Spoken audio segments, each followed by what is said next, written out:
பெரியவனாக்கி அரண்களின் தேவனை தன் ஸ்தானத்திலே கனம் பண்ணி தன் பிதாக்கள் அறியாத ஒரு தேவனை. அப்ப என்ன அர்த்தம்? இதுவரைக்கும் யாருக்கும் தெரியாத ஒரு தேவன் அப்படின்னா நியூ காட். அவன் என்ன பண்ண போறான்? புது கடவுள் கொண்டு வர போறான். அப்பா காலத்துல இருக்கிற கடவுளும் கிடையாது, இப்ப இருக்கிற கடவுளும் கிடையாது. அவன் என்ன பண்ண போறான்? அறியாத ஒரு தேவன், புது காடை கொண்டு வந்து அந்த காடை தன் ஸ்தானத்திலே கனம் பண்ணி தன்னை காடாக காட்ட போறான். அந்த காட் எப்படிப்பட்டதா இருக்கும்? வெளிப்படுத்தல் 13:15 சொல்லுது, தன்னை வணங்காத யாவரையும் கொலை செய்யத்தக்கதாக அந்த சிலைக்கு சத்துவம் கொடுக்கப்பட்டது. அப்போ வைக்க போற சிலை இதுவரைக்கும் யாரும் பார்க்காத ஒரு காட், இதுவரைக்கும் பிதாக்கள் அறியாத ஒரு காடு. அது பார்க்கறதுக்கு அவன மாதிரியே இருக்கும். தன் ஸ்தானத்திலே கனம் பண்ணி அது எல்லாரையும், தன்னை வணங்காத எல்லாரையும் அது கொலை செய்யும். அப்படி ஒரு காட் இருக்குதா அப்படின்னு கேட்டீங்கன்னா, இந்த பாருங்க, அந்த காட் ரெடியாக இருக்கிறது. இதுதான் அந்த நியூ காட் இப்ப கொண்டாந்து இருக்கிறாங்க. அதாவது அந்த காடோடைய டெக்னாலஜி இது. இப்ப ஜனங்க எல்லாம் அதுக்கு முன்னாடி வணங்கி நிக்கிறாங்க பாருங்க, நியூ காட். இதுக்கு பேரு ஆர்டிபிஷியல் இன்டெலிஜென்ஸ் காட்னு பேரு. இதோடைய ஸ்பெஷல் ஏஐ டெக்னாலஜி. இதோடைய ஸ்பெஷாலிட்டி நான் உங்களுக்கு சொல்றேன். இப்போ முதல்ல இதை பார்த்துக்கோங்க. இது எந்த மதத்தை சார்ந்ததும் இல்ல. நியூ காட் எந்த மதத்தை சார்ந்ததும் இல்ல. பர்பஸ் ஆகவே எல்லா மதத்திலிருந்தும் எடுத்து புது கடவுளை உருவாக்கி இருக்கிறார்கள். எந்த மதத்திலிருந்து? இங்க பாருங்க, இங்க என்ன சொல்லியிருக்காங்க பாருங்க. உலகத்தில் இருக்கிற எல்லா மத தலைவர்களும் கூடி, சவுதி அரேபியால கூடி, இஸ்லாமா இருக்கட்டும், இந்தியர்களா இருக்கட்டும், ஹிந்துஸா இருக்கட்டும், அல்லது வந்துட்டு ஜூயிஷா இருக்கட்டும், இன்னொரு பெரிய ஆச்சரியம் தெரியுமா? ஏத்திஸ்ட், கடவுள் நம்பிக்கை இல்லாதவங்க, இவங்க எல்லாம் ஒன்னா கூடி இந்த உலக நலனுக்காக இந்த இருக்கிற காடெல்லாம் எடுத்துட்டு நாம இந்த காடஸை கொண்டு வருவோம். இந்த காடை கொண்டாந்து இருக்கிறாங்க. இந்த காடோடைய ஸ்பெஷாலிட்டி என்ன அப்படின்னு சொல்லி நீங்க கேட்டீங்கன்னா, கவனிங்க, இது ஏஐ டெக்னாலஜி. இந்த ஏஐ டெக்னாலஜியினுடைய ஸ்பெஷாலிட்டி என்ன அப்படின்னா, இப்ப கவனிங்க, இங்க பாருங்க, ஒரு 5-10 நிமிஷம். இப்ப நீங்க பைபிள் படிக்கிறீங்களா? கொஞ்சம் சீக்கிரம் பதில் சொல்லுங்க. பைபிள் படிக்கிறீங்களா? பைபிள் எத்தனை புக் இருக்கு? 66 புக் இருக்கா? எத்தனை பேருக்கு 66 புக்கு முழுசா தெரியும்?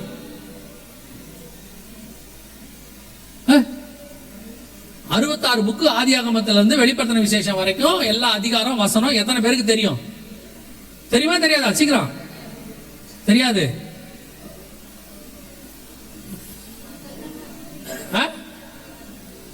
முழுசா தெரிஞ்ச ஒருத்தர் கை தூக்கணும். ஆதியாகமத்துல இருந்து வெளிப்படுத்தின விசேஷம் வரைக்கும் நான் முழுசாக எனக்கு தெரியும்ன்றவங்க யாரு இருக்கீங்க?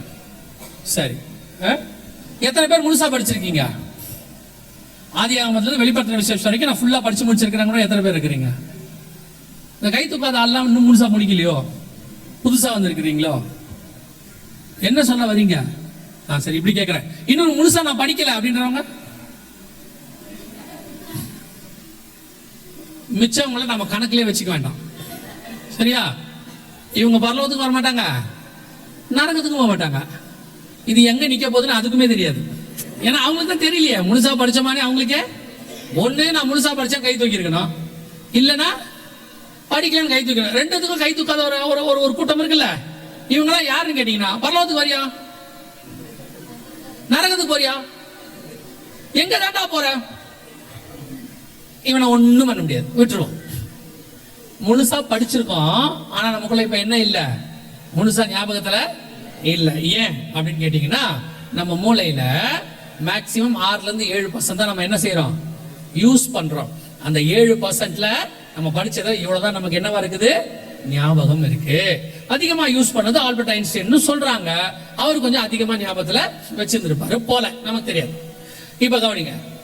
சோ உங்களுக்கு பைபிள்லயே நீங்க படிச்சதுலயே முழுசா ஞாபகம் இல்ல. இப்ப அடுத்த கேள்வி, நீங்க படிச்ச ஸ்கூல் புக்ஸ், மேகசின்ஸ், படிச்ச புக்கு அத்தனை ஞாபகத்துல இருக்கா? இல்ல. எதுவுமே இல்ல, ஒண்ணுமே இல்ல. இதுக்கு எல்லாம் இருக்கும். பைபிள் இருக்கும். பைபிள்ல இருக்கிற 100கணக்கான வெர்ஷன் அது உள்ள இருக்கு. டேட்டா சேர்த்து வச்சிருக்காங்க.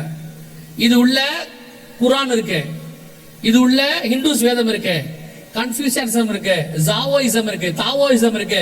வேர்ல்ட்ல இருக்க எல்லா ரிலிஜியனோட புக்ஸ் என்ன பண்ணிருக்காங்க? இது உள்ள ஸ்டோர் பண்ணி வச்சிருக்காங்க. எவ்வளவு இப்ப வரைக்கும் ஸ்டோர் பண்ணிக்கிறாங்கன்னா 3 ட்ரில்லியன் டேட்டாஸ். 1 பில்லியன்னா 100 கோடி. யோசிச்சு பாருங்க. 1 ட்ரில்லியன்னா 1000 கோடிக்கு மேல 3 ட்ரில்லியன் டேட்டாஸ் உள்ள இருக்கு. இப்ப இன்னும் ஏத்திக்கிட்டே இருக்காங்க. சோ உலகத்துல இருக்கிற அத்தனையும் இதுகிட்ட எங்க இருக்கு? இது உள்ள இருக்கு.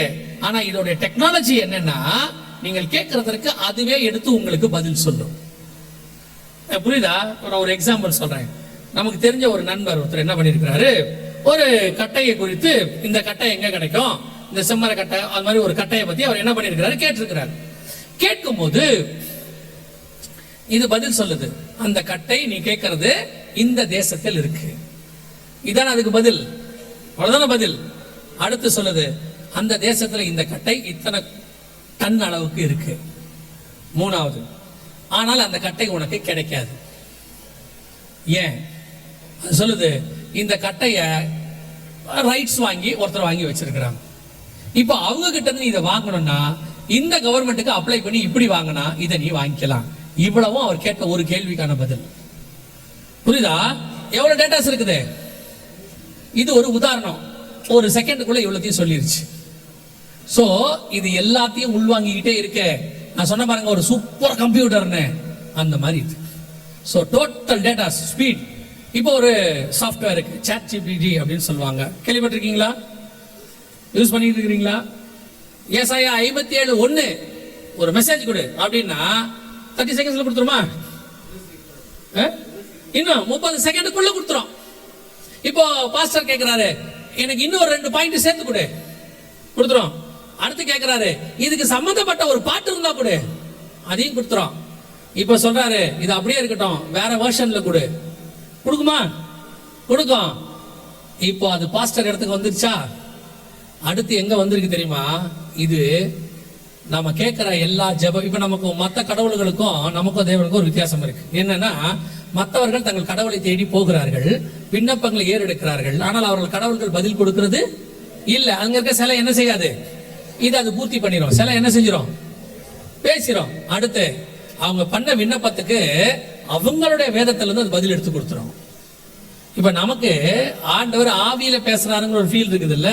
நம்மாலே பாதி பேருக்கு ஆவியில பேசல. அவன் தீர்க்கதரிசி பிடிச்சி வச்சிருக்கான். அவன் ஒரு வீட்டுக்கு ஒரு தீர்க்கதரிசி என்ன பண்ணிருக்கீங்க, பிடிச்சி வச்சிருக்கீங்க. உடனே போன் அடிக்கிறது, பாஸ்டர் ஆண்டவர் இதை பத்தி என்ன சொல்றாரு. நம்ம அப்படி பிடிச்சி வச்சிருக்கோம்ல, இனிமேட்டு அப்படி தேவையில்லை, இதை வீட்டுக்கு ஒன்று வச்சுக்கிட்டீங்கன்னா போதும், அதுவே உங்களுக்கு பதில் கொடுத்துரும். தீர்க்கதரிசியை விட சீக்கிரம் கொடுக்கும். நீங்க இப்ப நம்ம தீர்க்கதரிசியை கேட்டீங்கன்னா கூட அவர் கண்ணை மூடி சுருக்கி இப்படி தலையை ஆட்டி இப்படி எல்லாம் பண்ணுவாரு. அதெல்லாம் பண்ணவே பண்ணாது, இமிடியேட்டா கொடுத்துரும். அதுகிட்ட இருக்க பெரிய ஸ்பெஷாலிட்டி காணிக்க கேட்காது. சூப்பர்ல, கடவுள் ஸ்தானத்துக்கு வந்துருச்சு, கேட்கிற கேள்விக்கு பதில் கொடுக்கும். சமயத்துக்கு ஏற்ற வார்த்தையை அது சொல்ல போகுது இப்ப. ஆனா எடுத்து சொல்லும். ஆனா அதுக்கும் நம்ம தேவனுக்கும் என்ன ஒரு வித்தியாசம் தெரியுமா? அது பேசுவது நம் காதில் கேட்கும், ஆனா கர்த்தர் பேசுவது நம் ஆத்துமாவில் கேட்கும். இந்த ஆத்துமாவை திருப்திப்படுத்துற வேலையை அது செய்யவே செய்யாது. ஏன் அப்படின்னு கேட்டீங்கன்னா, இந்த ஆத்துமா மணவாளன் ஒருத்தர் இருக்கிறாரு, அந்த மணவாளனுக்கு தான் இந்த ஆத்துமா திருப்தி ஆகும், வேற எதுக்குமே திருப்தி ஆகாது. இதை விட இன்னும் டெக்னாலஜி வந்தாலும் ஆகாது. ஆனா உலகத்தை பொறுத்த வரைக்கும் காட் ரெடி. கூடுமானால் தெரிந்து கொள்ளப்பட்டவர்களையும் நம்ம அதுவும் உட்கார போறான், நம்ம தான் உட்கார போறாங்க. ஈஸி இல்ல. ஞாயிற்றுக்கிழமை ஆனா இதுகிட்ட போயிட்டோம்னா பிரச்சனை ஓவர் இல்ல. தேவையில்லாத பிரச்சனை அது பண்ணாது. 40 நிமிஷத்துல வேலையை முடிச்சிடும். 2 பாட்டு பாடுமா, அதுவே பாடி முடிச்சிடும். இதெல்லாம் இப்ப இருக்கிறது. ஒரு காலம் வரும், அவன் சர்வாதிகாரி ஆட்சி செய்யும் போது அவனுடைய சிலை இந்த ரூபத்தில், அதாவது இந்த டெக்னாலஜியில் எல்லா ஆபீஸ்ல, எல்லா தெருமுனைகள்ல, எல்லா என்ட்ரன்ஸ்ல, எல்லா பார்டர்ஸ்லயும் இருக்கும். அத்தனை பேரும் அதற்கு மரியாதை செலுத்த வேண்டியிருக்கும். அப்படி செலுத்துகிறவர்களுக்கு கையில சிப்பு கிடைக்கும், இல்லாவிட்டால் கிடைக்காது. Everything is ready. இதனுடைய ஆரம்ப யுத்தம் தான் இப்ப ஆரம்பிச்சிருக்குது. இந்த யுத்தத்தின் முடிவில் இந்த கவர்மெண்ட் வரணும், அந்த கவர்மெண்ட்ல இந்த ராஜா வரணும், அந்த ராஜாவுடைய சிலை இது. அப்ப இந்த கவர்மெண்டோட ஆரம்பிக்கிறதுக்கு இந்த யுத்தம் தேவை. அந்த யுத்தம் இப்ப என்ன ஆயிருச்சு, ஸ்டார்ட் ஆயிருச்சு. அப்படின்னா நமக்கு எவ்வளவு நேரம் இருக்குன்னு பாருங்க. இப்ப அதுக்கு முன்னாடி செய்ய வேண்டிய அந்த டெக்னாலஜி, கையில முத்திரை போடுறது, செக் பண்ணி பாக்குறது, உங்களை அதுக்கு ஆயத்தப்படுத்துறது, உங்க பிள்ளைகளை ஆயத்தப்படுத்துறது, எல்லாம் ரெடி. இன்னும் ஒரு யுத்தத்தோட ஒரு பேண்டமிக் கொண்டாந்து, அதை ஒரு டிசீஸை கொண்டாந்துருவாங்க.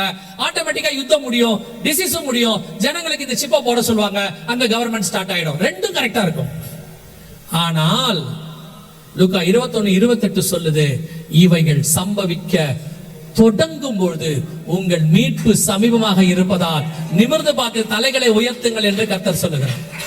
இதெல்லாம் சொல்லிட்டு ஆண்டவர் சொல்றாரு, இது சம்பவிக்க ஆரம்பிக்கும் போது கர்த்தருடைய வருகை சம்பவிக்க போகுது.